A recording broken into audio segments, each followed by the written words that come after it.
Nung pa, sinabi ko na sa'yo na hindi makakabuti sa buhay mo yung babaeng yan. Siguro nga karma ko yan sa lahat ng mga ginawa ko sa kanyang kasalanan. No. Wala siyang karapatan na lokohin ka. Hindi na ba siya nahiya? Ang apo ko, hindi niya naisip. Correct, madam. I'm sure tutuksohin si Austin sa school nila kapag sumabog ng ginawa ni Emma.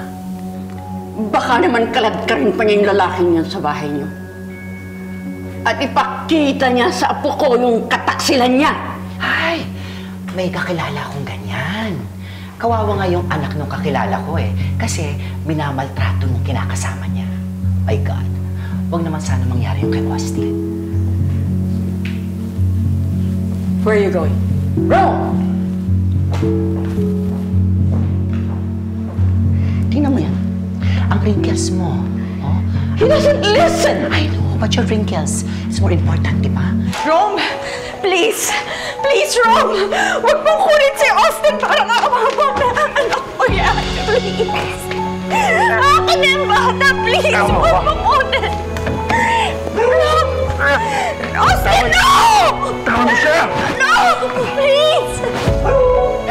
Rome, hindi naman basihan ko ano nangyari na pagiging masama akong ina! Hindi ako babayang ina! Ibalik mo sa akin ang anak ko, Rome! Please! Rome! Please, Rome! Akin na si Austin!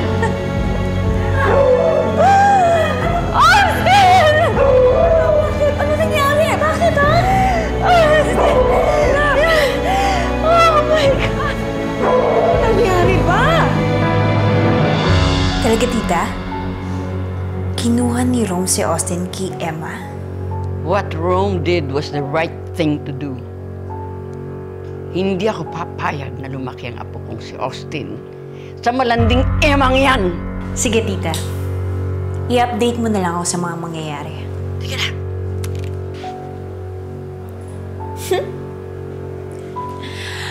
Kawawang Emma. Kasi, nawala na sa kanya yung asawa niya. Pati anak niya, wala na rin. At mukhang tuwang-tuwa pa si Madam sa nangyayari, ah. Of course! Dahil ako ang gusto niyang maging daughter-in-law.